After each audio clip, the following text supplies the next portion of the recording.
Hey guys, today I'll show you guys how to change a servo if your WA 470 or what is it, the cat version of that, I can't remember what number, but the XDRC loader, the original one, not the new one.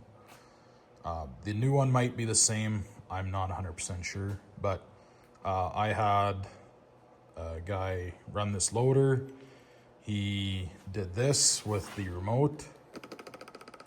Anytime he moved, he let the stick bounce back by itself, and then put maybe another hour or so on this machine, and then all three servos intermittently quit working. I was able to push on the little connector sleeve that hooks the servo to the valve. I was able to push on that with a screwdriver on two of them to get them to work again. I assume there's just a spot in the motor that burnt out or whatever happened there. But they worked again for a little bit, and then the final straw was the main arm would get stuck up. Anytime you tried to move it, it would just keep going up, or it wouldn't do anything at all. I determined that it is most likely the servos. Hopefully it's not the receiver. We will find out. But to change it, there's screws right there. There'd be two each on this side, and then two each on the other side. You can see there's a couple in that one and a couple in that one yet there. But all you do is you take those four screws out, unplug it from your receiver or sound module, but I don't think these ever got plugged into the sound module. I took mine out a year ago or so, my sound module, so I don't have that at all. But I don't think the servos are plugged into that. I believe it was just for driving. Anyways, you undo the four screws in your servo, both two on each side, unplug it, cut any zip ties that may be holding it in. They do run through the block or through the mounts usually. So there'll be a couple zip ties holding it in there. You just cut those and then make sure not to cut the wires. And then just pull up on your servo. And then this is what you'll see. This little sleeve right here, a little brass sleeve, comes right off the servo. Should. There you go. It should pop right off of there. And then you got your spline piece on that side. That's your servo side. You got your slot on that side.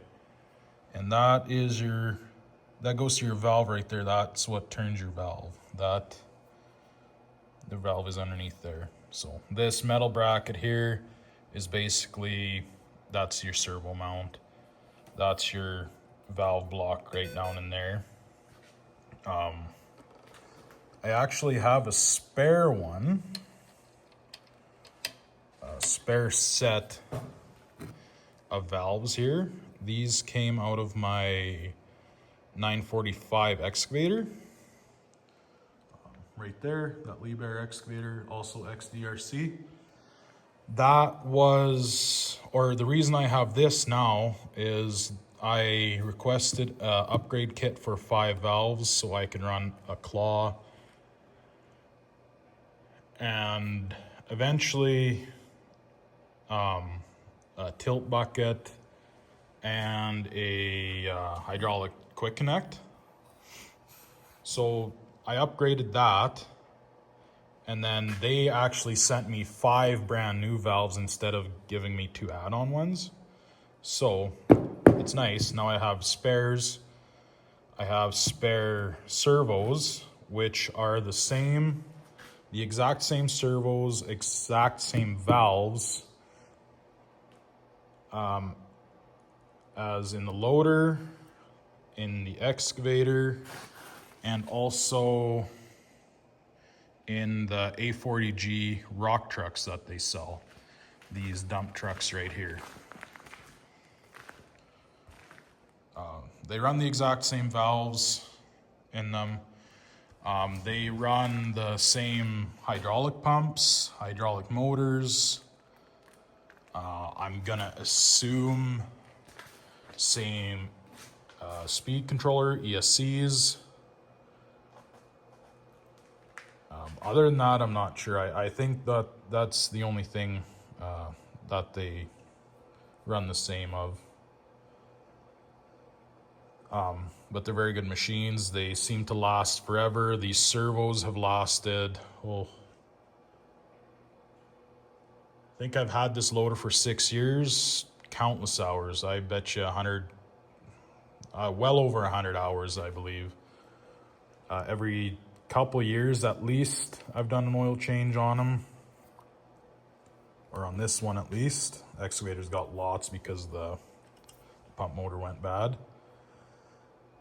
But yeah, one other thing while I have this apart and I can show you, I have a TIG welder, so lucky me, I guess. But these nuts on the back side of this here, the back side of the screws that mount the hood on the back, those nuts are incredibly difficult to get at. You almost need some bent pliers or something to get at those. So what I did, I took the TIG welder and just tacked these nuts right to the frame. This way I can just use my impact gun and screw them right out. Takes seconds instead of 10 minutes. So, and the reason I did that is mostly because I am running my receiver back here just to clean up the area up here a little bit. I also run Injora lights on here and stuff because I actually burnt the other ones out, plugging them into power instead of receiver power. So yeah, there's that. I'm also running these plugs now, or these connectors, very handy. There's lots of room down in the counterweight back here. Putting that in there is really handy. They just kind of ride down in there. So, but yeah, no. So you take that servo out, then you grab your new one. This is already a new one. I'm just pulling it off quick for a video. So you make sure everything is still lined up. All my valves were already straight. They should be facing left to right. And the ones I took out of the excavator were facing left to right too, so I know they were centered still. So now all you do, and if they're not centered, you just straighten these valves out, plug your servos into your receiver, and then you'll know that they're going to be centered when you plug it back in. So there, now you just push that back on there, and then you're good to go. You just put all 4 screws in each servo, and yeah, she's like brand new again.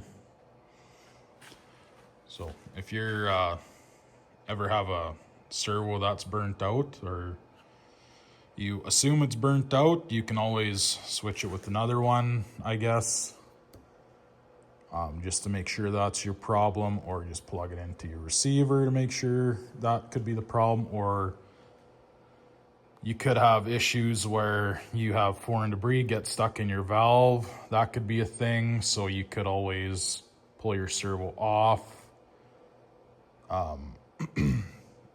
and then test it that way, make sure it still doesn't move. And then if it still doesn't move, you know it's your servo. If it does move, it could either be getting weak or you have something stuck in your valve. And then you can always just grab some small pliers, try moving your valve, be careful. Don't put too much pressure on it, obviously, because you could wreck your valve. But yeah, I figured I'd just do a quick little video on a servo replacement. It got a little long-winded. So yeah, I hope if anybody's having issues with your arm getting stuck up or down, or steering getting stuck left or right, or your bucket getting stuck up and down, more than likely a servo. If it's not your servo, could be a receiver. If it's not your receiver, could be a valve stuck. Quite unlikely, in my opinion, but you never know. It can happen. All right, thanks for watching, guys.